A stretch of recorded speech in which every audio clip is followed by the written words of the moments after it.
오늘은 이 자녀를 기르는 부모에게 주신 말씀을 나누겠습니다.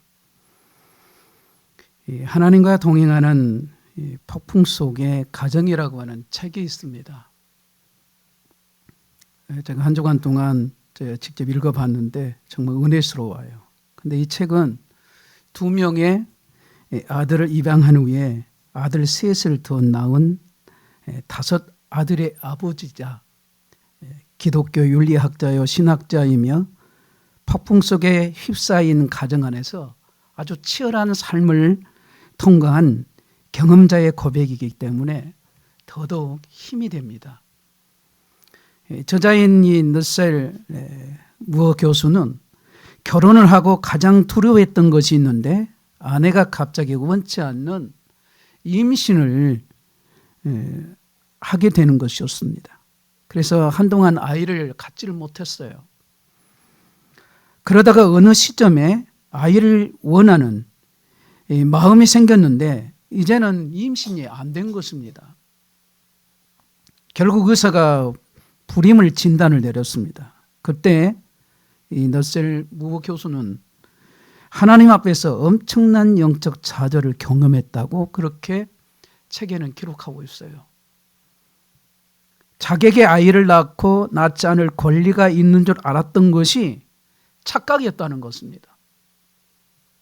그래서 아들 둘을 입양했는데 놀랍게도 얼마 지나지 않아 아기를 낳을 수 없었다던 아내가 아들 둘을 낳게 됩니다. 그래서 4 아들의 아버지가 돼요. 그렇게 40살이 되어서 한창 일이 많고 바쁘던 어느 날 갑자기 아내에게서 또 임신했다는 말을 듣게 됩니다. 그 순간 너셀 무어 교수는 베개로 얼굴을 가리고 신음을 했습니다.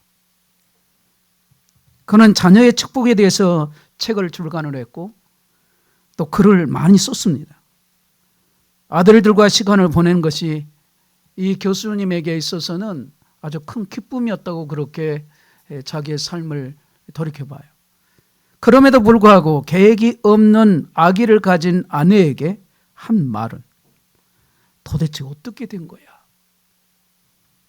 이 말이었습니다. 그렇게 말하지 말라고 설교해 왔던 그 말을 지금 자신이 한 겁니다. 이렇게 말해서는 안 된다고 자기가 그렇게 설교해 놓고 자기 입으로 도대체 어떻게 이런 일이 그 말이 툭 튀어나왔다고 썼습니다. 자녀는 진짜 축복인가요? 우리는 이 문제부터 확인해야 합니다. 너셀 무어 교수는 자녀는 진짜 축복인가? 이 물음에 답을 사실은 했어요. 이 시대는 정말 아이를 낳아서 기르기가 사실은 힘든 때입니다. 경제적인 부담도 되고 시간도 없고 잘 기를 자신도 없습니다. 그러다 보니 자녀가 진짜 축복인지를 사실 믿지 안 해요. 어떻게 표현하자면 믿지 못한 것 같습니다. 그러나 성경은 시대가 바뀌어도 아무리 환경이 달라져도 자녀는 하나님이 주신 복이라고 증거를 하고 있습니다. 시편 127편 3절 4절에 말씀하기를 보라 자식은 여호와의 기업이요 태의 열매는 그의 상급이로다. 젊은 자의 자식은 장사의 수중의 화살 같으니 이 말씀을 하고 계세요. 그러므로 자녀 양육을 위해서는 무엇보다도 부모의 그 믿음을 분명히 해야 한다는 것을 말씀을 통해 깊이 깨닫습니다. 여러분도 잘 알다시피 출산율이 지금 급격히 떨어지는 그런 이유가 사실 무엇일까라는 생각을 해보신 적이 있을 겁니다. 자녀를 하나님께 주신 복이라고 믿지 않아서라 나는 그렇게 진단을 합니다. 그러나 실제로는 부모와 어른들이 자녀 때문에 살아갈 힘을 얻는 것이 사실이거든요. 저도 그렇습니다. 고생스러운 세월을 보내고 내가 이런 고생을 견딜 수 있었던 것은 우리 아이들 때문이었어요. 저만 그런가요? 애들 때문에 그 힘들고 어려웠던 시간들을 포기하지 않고 지금까지 살아올 수 있었다는 거, 이런 고백을 하는 부모들이 너무너무 많습니다. 어려운 시절을 지낸 후에 이 아이 때문에 살림을 얻었어요 라는 부모가 얼마나 많습니까? 저는 직접 들은 얘기예요. 우리 교인들 안에서도. 제가 이 아이가 없었으면 나는 벌써 떠났을 겁니다. 안 살아요. 직접 하는 말을 제가 직접 들었습니다. 아이가 태어나면 마음이 무거웠던 사람도 품에 안긴 아이를 보면서 얼마나 기뻐하고 감격스러운지 몰라요.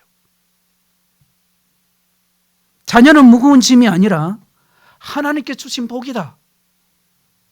이 사실을 하나님께서는 저와 여러분에게 가르치고 계신다는 것을 명심해야 할 것입니다. 그런데 우리는 속고 있어요. 자녀는 부담이야. 자녀 낳으면 고생이야. 여러분은 이 사실에 대한 믿음을 분명히 해야 합니다. 자녀들이 커가면서 말도 잘 듣고 공부도 잘하고 그리고 성공해서 돈 잘 벌고 그래서 가문을 빛내고 그래야만 자녀가 복인가요? 우리 모두는 이런 세상적인 복의 생각에서 빨리 벗어나야 합니다. 여러분이 그렇게 생각하니까 자녀가 못나 보이고 자녀 때문에 속상하고 자녀들에게 화를 자꾸 내고 막 다그치고 잔소리하고 그렇게 되는 것입니다. 공부 잘해야 되고 말 잘 듣고 뭐든지 잘해야 되고 성공하고 돈 잘 벌고 그래야 복이라고 생각하니까 그렇지 못한 자녀라고 느껴질 때 막 화가 나는 거예요. 사실은 저의 모습이에요. 저만 그렇습니까? 우리는 다 너 잘되라고 하는 말이야 이렇게 말하지만 정말 내 마음속에 그 마음을 들여다보면 자식 자랑하고 싶은 마음이 내 속에 그 자랑이 들어있는 것을 부인할 수 없습니다. 저는 오늘 부모가 가지고 있는 자녀에 대한 이 복의 개념이 완전히 바꿔지기를 바라면서 오늘 저는 말씀을 지금 전합니다. 여러분의 자녀는 그냥 있는 그대로 잘나 보이든 아니든 똑똑한 것처럼 보이든 그렇지 않든 또 길을 잘 헤쳐나가든 뭔가 조금 다른 사람보다 부족해도 상관없이 내 자식이 그 자리에 있는 그 모습 그대로 존재 자체가 하나님이 기뻐하시는 그런 존재라는 사실을 아신가 말입니다. 부모 눈에 보기에도 부족하고 못나고 잘못된 것 같은데도 하나님이 정말 내 자식을, 내 자녀를 그렇게 기뻐하실까? 정답, 기뻐하신다. 여러분은 하나님께서 여러분의 자녀를 보며 기뻐하실 거라고 믿어지십니까? 확실한 증거가 있습니다. 그게 뭐냐면 십자가예요.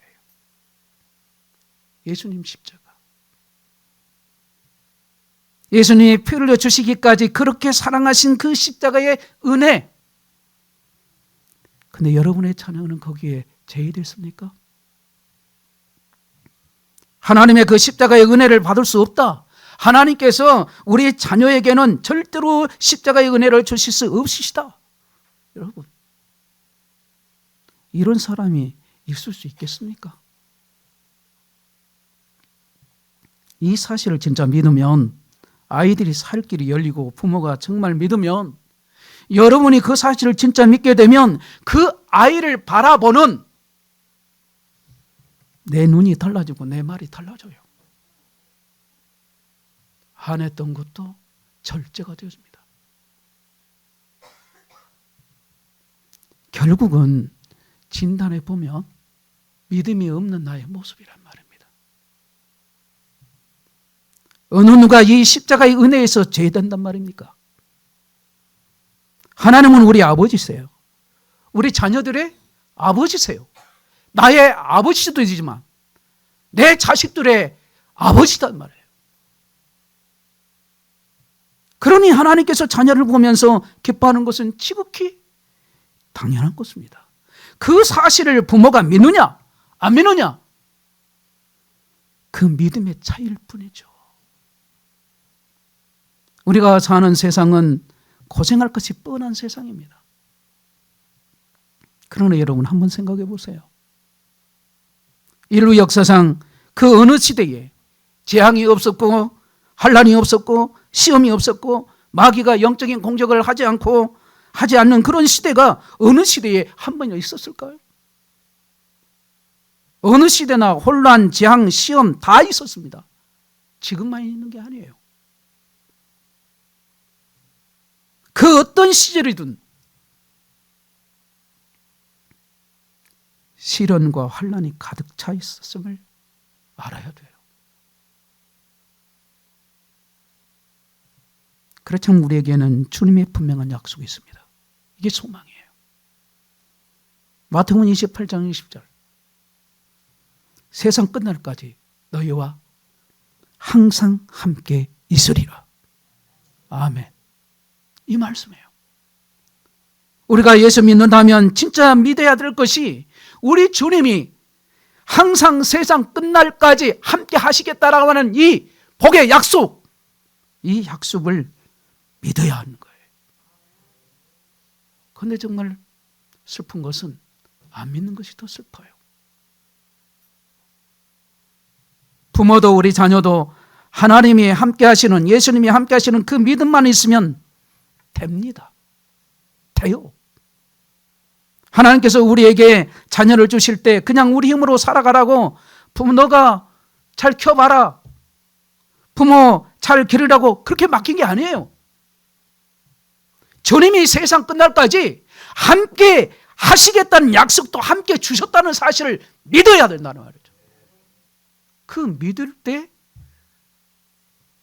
평강이 임하고 자녀를 하나님 주신 계획으로 바라보게 되는 거예요. 부모는 오직 주의 교훈과 훈계로 아이를 양육하기만 된다. 오늘 본문 말씀이에요. 부모는 오직 주의 교훈과 훈계로 자녀를 가르치라 분명히 말씀을 하셨습니다. 이 말은 교회에 나가 예배드려라, 매일 성경 읽고 기도해라, 이렇게 가르친 것만이 아닙니다. 잘못하면 종교 생활을 되기가 십상해요. 그래서 많은 자녀들이 성인이 되면 교회를 떠납니다. 변화되지 않는 부모의 모습 보고, 그 모습을 보고 나는 교회 안 나갈란다.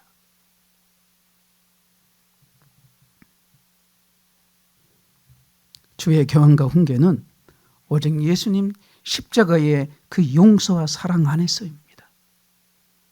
용서와 사랑, 그 은혜를 경험하게 해주는 것이 부모가 자녀에게 가르쳐주는 거예요. 그것이 주의 교훈과 훈계입니다.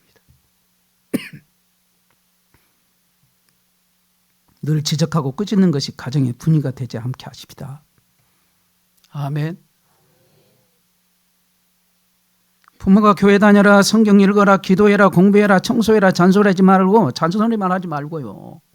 그만 잔소리만 하고, 부모에게서는 예수 믿는 기쁨 보지 못하고 용서 사랑을 경험하지 못할 때 그 자녀의 마음은 상합니다. 분노가 이기 시작하고 화를 냅니다. 자녀를 노엽게 하지 말라고 하신 오늘 본문의 말씀으로 이런 돌아가야 돼요. 교회 봉사 많이 하는 사람들 가운데 부부싸움은 열심히 하는 가족이 많아요. 그건 자기를 기만하는 것입니다.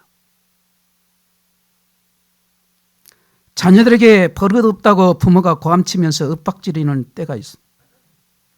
그러나 마귀가 자녀들의 마음을 사로잡게 됨을 알아야 된단 말입니다. 감정을 상했는데, 화가 나는데 표출하지 못하면 부모를 미워하고 부모를 떠나고 쉽게, 심지어는 죽고 싶은 마음, 더 심하면 죽이고 싶은 마음까지 갖게 된다는 거죠. 무서운 일이 벌어지는 거죠. 자녀들이 부모에 대해서 분노하는 것은 부모와 가까이 살기 때문에 부모의 그 모순된 모습, 이기심과 허물을 다 보기 때문에 반발심이 생기는 겁니다. 엄마 아빠는 싸우면서 자기들에게만은 싸우지 말라고 하니 화가 난 거죠. 엄마 아빠는 거짓말을 밥 먹듯이 하면서 자기에게만 거짓말하지 말라고 하니 화가 난 겁니다. 엄마 아빠는 마음껏 화내고 말 막 하면서 자기는 하대지 말라고 말 조심하라고 하니 화가 난 겁니다. 부모 자신이 정직해야 돼요. 그게 저도 예가 아닙니다. 사실은 이 설교는 제가 말씀 전하는 저는 굉장히 무겁습니다. 제 자녀들에도 미안한 마음도 많이 갖고, 처음에 개척을 하고 했을 때는 어려움이 있어서 자식들을 그렇게 방임을 했습니다. 그런데 지금 그렇지 않아요. 그 처음에 그 시절에 하지 못한 것이 너무 애래요. 그러면서 제 자녀들을 지금 기도하고 있어요. 요즘은 기도만 하면 눈물밖에 나질 않아요. 자녀들이 결혼을 할 때가 돼가니까 더더욱 부모 자신이 내가 정직해야 하는가. 저는 이 말씀을 준비하면서 저를 보게 됐고, 하나님 무슨 메시지를 우리 성도들에게 하고 계실까를 깊이 생각을 해보았습니다. 자녀를 사랑한다고 하지만 정말 자녀를 위한 것이 아니라 부모 자신의 이기심, 그 욕심 때문에 자녀를 사랑하는 겁니다. 왜 자녀들에게 그렇게 많이 공부를 시키는 걸까? 부모는 자녀의 행복을 위해서 그렇게 한다고 말하지만 그 이면에 보면 부모 자신의 욕망을 채우려고 하는 계산이 숨겨 있다는 것을 모르는 거예요. 그리고 자식을 사랑한다고 생각해요. 어느 부모나 자녀들이 공부 잘하기를 바라고 유명한 학교에 다니고 성적이 상위권이면 자랑스럽죠. 자랑스러워하고, 그것은 반대로 공부 잘하지 못하면 창피하게 생각한다는 말이에요. 기대한 것만큼 행동하지 못하면 아무 생각 없이 말합니다. 너 때문에 창피해서 내 얼굴을 두고 살지 못해. 다닐 수가 없어. 이런 말을 합니다. 이 말이 자녀들에게 얼마나 무서운 말인지 아십니까? 부모로서 우리가 할 일은 자녀를 가르치기보다 우리 자신이, 즉 부모가 믿음과 사랑으로 사는 거, 이겁니다. 그걸 우리 자녀들이 다 알아요. 내가 기쁨으로 하나님의 뿔에서 주시는 그 구원의 은혜로 감사로 내가 살고 있는지 자녀들이 다 알고 있습니다. 자녀에게 부모가 끊임없이 용서하고 끊임없이 사랑하는 그걸 경험하면서 자라가게 하라. 그걸 지금 하나님께서 우리에게 그렇게 하라고 가르치는 겁니다. 말씀은 입으로만 가르친 게 다가 아닙니다. 삶으로 가르친 말씀이야말로 자녀의 마음에 그리고 그들의 삶에 새겨지게 되는 거예요. 그러므로 부모 자신이 먼저 하나님을 사랑하고 그 말씀을 사랑하라, 그 말입니다. 자녀들은 부모를 보고 배우는 법이에요. 자녀는 부모의 등을 보고 자란다는 말이 있습니다. 부모의 말도 큰 영향을 미치지만 부모의 삶이 더욱 크게 자녀들에게 영향을 더 미치게 돼요. 말로도 가르치지만 주의 말씀을 삶으로 자녀들에게 가르치기를 주의 이름으로 축원합니다. 축원합니다. 부모인 우리에게는 나이가 들어 늙고 초라해지고 약해지고 말이 많아지고 또 금방 말했던 걸 반복적으로 여러 번 말을 합니다. 한두 번 말하면 그렇게 했는데 또 그거 반복을 해요. 병들어서 환영받지 못하는 사람이 되는 것에 대한 두려움이 있습니다. 제가 저렇게 이렇게 말하지만 저 역시도 그런 두려움이 있어요. 결국은 늙어서 자녀들에게 짐이 되는 것에 대한 두려움이죠. 언젠가는 우리 자녀들이 부모인 우리의 늙고 초라하고 약해진 그 마지막 모습을 결국은 보게 될 날이 분명히 옵니다. 그렇지만 우리가 정말 두려워할 것은 늙고 약해지는 게 아닙니다. 나의 마지막 죽음의 순간, 다시 반복합니다.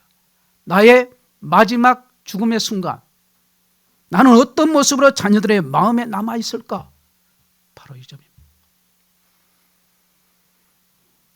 우리 모두는 누군가의 자녀로 이 세상에 왔다가 누군가의 부모로 이 세상을 살아가다가 누군가의 조상으로 이 세상을 떠나게 될 것입니다.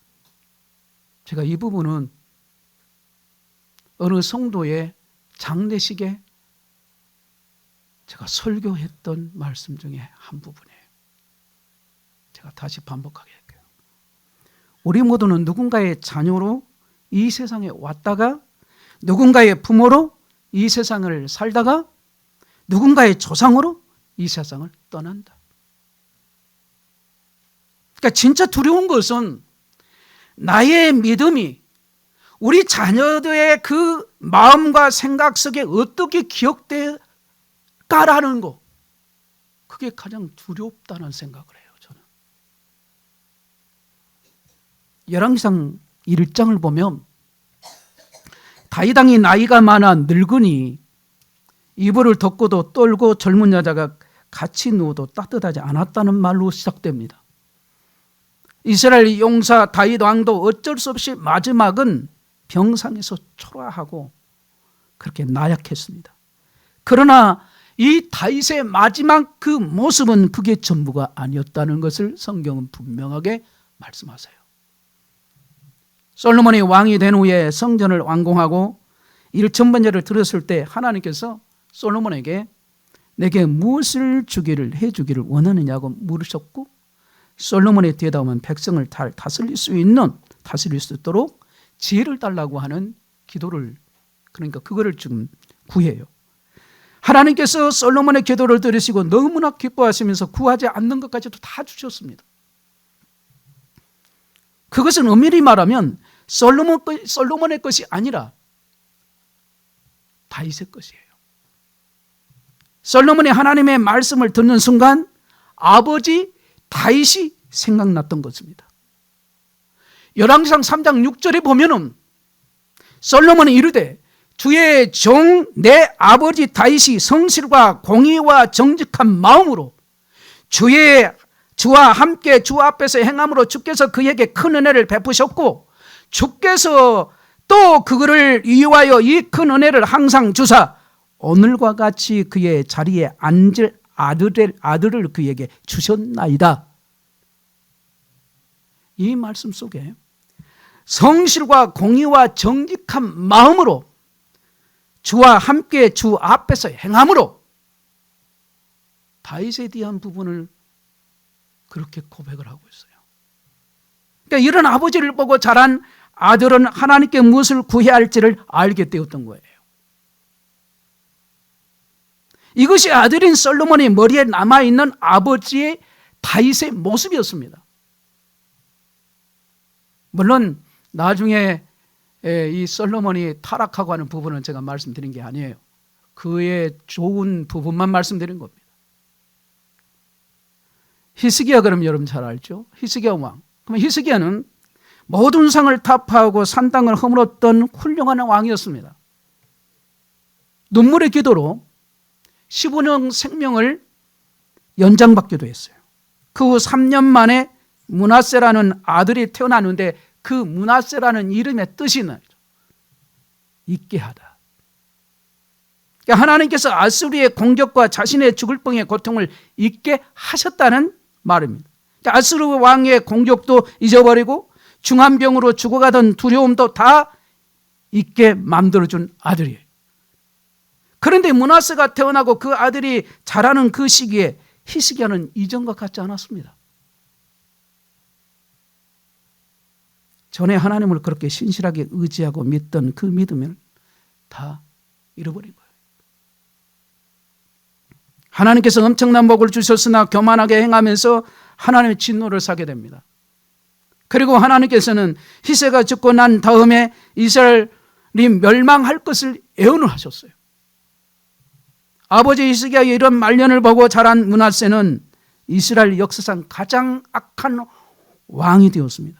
므낫세가 어느 날 히스기야에게 이렇게 물었을지도 몰라요. 아버지도 하나님을 잘 믿었을 때가 있었나요? 네가 태어나기 전에는 그랬지. 나도 하나님만 의지하고 하나님 말씀대로만 살고 그렇게 눈물로 기도하던 그런 때도 나에게도 있었단다. 나도 옛날에는 그랬단다. 아버지 도저히 믿어지지 않아요. 자기가 사는 동안에는 아버지 히스기야가 전혀 그렇게 안 살았던 거예요. 물론 성경에는 이 말이 나오진 않아요. 그냥 추측해 본 거예요. 우리는 자녀를 양육하되 우리 힘으로 자녀를 변화시키려고 조급해하지 말아야 됩니다. 여러분 저를 한번 보세요. 말씀 잘 들으셔야 합니다. 여러분 자녀들의 앞날을 아십니까? 10년의 후에 여러분 그 자녀가 어떻게 아십니까? 제 친구가 있습니다. 친구가 고등학교 다닐 때는 정말 제가 보기에는 저는 아이고 소리가 나왔어요. 그래 나중에 영봉동에서 제가 목회를 하니까 영봉동에서 오래전에 만났습니다. 이 건물 하기 전에 저쪽에서 목탕 교회 거기에서 만났어요. 그때 이 친구가 강정 좀 큰 교회입니다. 거기 안수집사 앞으로 장로 된다고 그래요. 내가 깜짝 놀랐습니다. 깜짝 놀랐어요. 아니 10년, 20년 그거 보고 고등학교 다닐 때 내 고개를 쓸려. 그렇게 변화될지를 내가 어찌 알았겠냐 말이에요. 그때 제가 깨닫는 게 있습니다. 목사들도 속단하면 안 되겠구나. 하나님이 어떻게 변화시킬지 모르겠구나라는 것을 하나님께서 저를 시청각 교육을 시키는 거예요. 그러니까 지금도 아무리 봐도요, 이게 진짜 보면 느껴질 때 와요. 진짜요. 필이 옵니다. 좀 가능성이 없구나. 그러면 사단아 물러가라. 그 인생은 하나님의 인생이지. 하나님이 섭리가 계시니 네가 뭔데 함부로 깝죽거리냐. 그러고 내쳐버려요. 내 입에서 명령해버립니다. 그러니까 우리도 속단하면 안 돼요. 지금 내 말 안 듣고 지금 내가 안 들으면 이거 보면 정말 괴롭고 화나고 분노가 나도 절제, 따라합시다. 절제. 사랑으로 하지 절제 해야 돼요. 그 분노 나는 거 차라리 기도한 게 나았습니다. 그리고 내가 말씀에 순종하고 그를 위해서 기도한다는 것을, 사랑한다는 것을 심어줄 때까지 기다려줄 필요가 있겠다라는 거예요. 우리가 아이를 잘 길러보려고 애쓰고 노력해서 아이들이 잘 길러진가요? 제가 노력하지 말라는 게 아닙니다. 열심히 다 해요. 자녀를 방임하라, 내버려 두라, 그런 게 아닙니다. 부모 눈에 보이기에는 때때로 실망이 되고 좌절이 되고 어떤 때는 절망이 느껴지더라도 바로 이때가 믿음의 싸움이에요.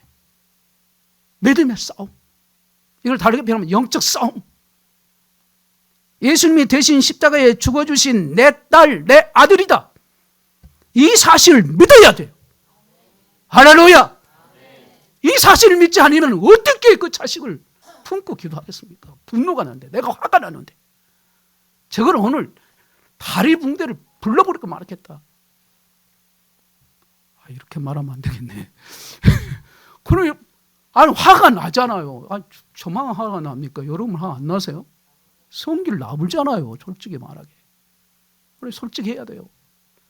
그럴 때 하나 앞에 매달려야 돼요. 네? 자녀가 정말 엉망으로 사는 것처럼 보일 때도 우리는 네가 하는 일, 너의 행동은 좋아하지 않아. 그러나 너의 존재를 부끄러워하지 않을 거야. 오직 자녀는 그 존재 자체로 하나님의 복임을 저와 여러분이 믿으시기를 주의 이름으로 축복합니다. 믿어야 됩니다. 믿어야 돼요. 하나님께서 그렇게 존재 자체로 그렇게 믿고 이 계획을 갖고 계시는데 나라는 인간이 내 자식들을 함부로 하면 되겠냐 말이에요. 하나님이 잠시 나에게 맡겨서 양육하라고 그랬고 주의 교양과 훈계로 하라고 가르쳤으면 사랑으로 용서로 그 아이가 최선을 다해서 말씀으로 가르치고 삶으로 가르치고 내가 자격이 없다. 말씀을 보면서 정말 자격이 없다. 그런 절망과 탄식이 나에게도 있어요. 그러면서 정말 회개하면서 이 말씀을 지금 여러분에게 전하는 것 없습니다. 여러분 키워보세요. 자식을. 자식이 말 잘 듣는 거 복인으로 하셔야 돼요. 아멘 안 하시네. 하도 말 안 들으니까. 아멘 좀 합시다. 자식이 여러분 부모가 자식 말하면 자식이 잘 듣고 하는 대로 잘 따라주고 잘하고 그래봐요. 그건 진짜 복이라니까요. 진짜 복이요. 말 안 들어도 복이에요.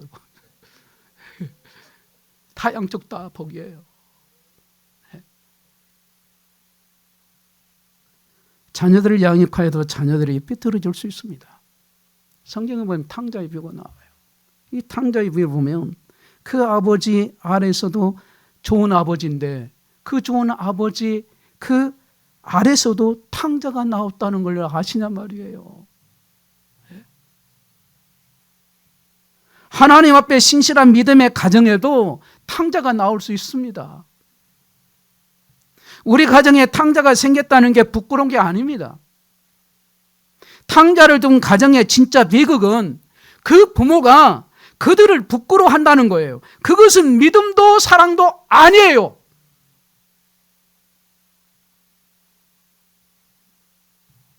우리가 믿음과 사랑으로 자녀를 양육한다고 자녀들이 다 바로 선 건 아닙니다. 우리가 생각했던 것처럼 우리가 원하던 그때에 아이들이 다 바로 세워지지 않을 수 있어요. 분명히 있어요. 그런 모습들이. 그러나 기억해야 합니다. 반드시 탕자가 돌아오듯이 하나님께서 그 아이를 통해서 하나님의 역사를 보여주고 물론 어떤 때는 부모가 죽고 난 다음에 그 결실이 이루어질 수도 있지만 부모가 할 수 있는 것은 오직 하나.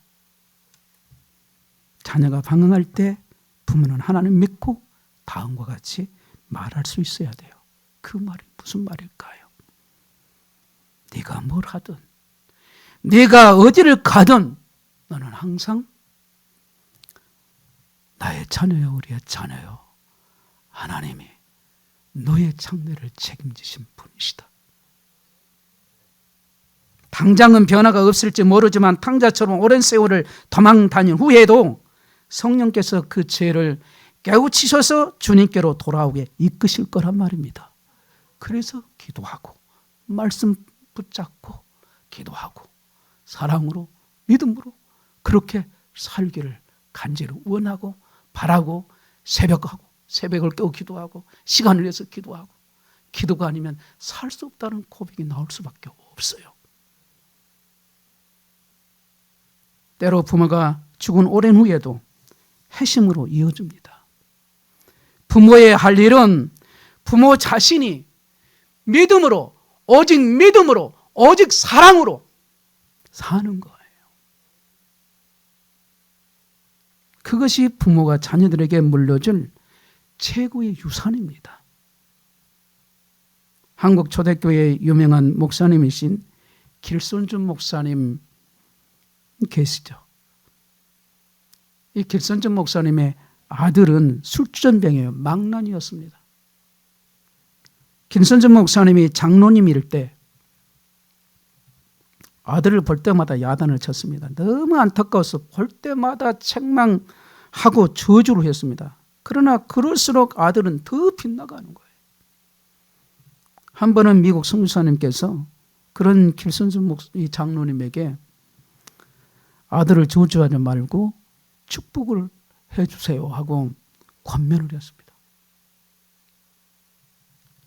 이 장로님은 그 말을 하나님 말씀으로 깨달았어요. 아버지의 심정, 안타까움, 노여움을 십자가에다가 탁 못 박아버리는 거예요. 자기의 분노, 자기의 그런 안타까움, 자기의 그 심정, 노여움, 그 분노를 갖다가 십자가로 못 박아버리는 거예요. 그리고 매일 새벽, 그리고 100일 동안을 작정을 하고 축복 기도를 합니다. 그때 아버지의 눈으로 보지 못한 것이 예수님의 눈으로 보였다고 고백을 해요. 이 술주전병이지만 하나님의 복된 그 아들임이 믿어지고 그래서 더욱 축복하고 선포를 한 거예요. 우리가 기도를 해도 이렇게 가야 돼요. 처음에는 분노하고 처음에는 으글거리고 분노하고 화가 나도 해도 계속 기도하다 보면 하나님께서 그 기도자를 바뀌고 변화시킵니다. 그래서 그의 입술이 바뀌기 시작해서 축복을 해요. 진심으로 축복합니다. 근데 100일 기도가 끝난 다음 날 아침 새벽 기도에 그 아들이 술이 취해가지고 돌아왔어요. 그리고는 예배당 바닥에 앉아서 대성 통곡을 우는 거예요. 그날 이후로 그 아들이 변화되기 시작해보는 거예요. 할렐루야. 변화가 되는 거예요. 변화가. 우리 자녀들도 언젠가는 험한 세상에 나가게 될 것입니다. 무서운 유혹이 있어요. 말할 수 없는 핍박이나 시련도 겪을 겁니다. 그런 세상에서 우리의 자녀가 믿음으로 살아가려면 주님과 인격적으로 동행하게 해주는 눈이 그 눈을 열어주는 거예요. 그건 내 힘으로 되지 않잖아요. 성령 하나님이 주셔야 돼요. 하나님 주셔야 돼요. 그게 은혜예요. 하나님이 역사하셔야 돼요. 역사해 주시면 되는 거잖아요. 주님 만나 주시면 내 자식을 사랑하는 내 자식을 만나 주실 때 그 자식이 변화의 역사가 있고 눈이 열려지는 거예요. 저와 여러분에게 눈이 열릴지어다. 제가 중국기도 사역의 때에 지난번에 그 지혜에 대한 설교를 잠깐 언급하고 기도한 적이 있어요.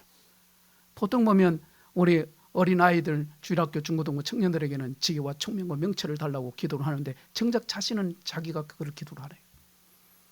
그 지혜가 뭔지, 지혜가 뭔지, 그러면 명철이 뭔지, 총명이 뭔지를 몰라요. 그 모르면서 그런 기도를 하고 있는 거예요. 그 자신은 그걸 기도를 안 해요. 우리 모두 그 기도해야 합니다. 여기서 다 짧게 말할 수는 없어요. 나중에 기회가 되면 말할게요. 주님께서 자녀들의 마음에 계시다는 것을 항상 바로 깨우쳐 주는 거, 이것이 부모가 할 일이에요.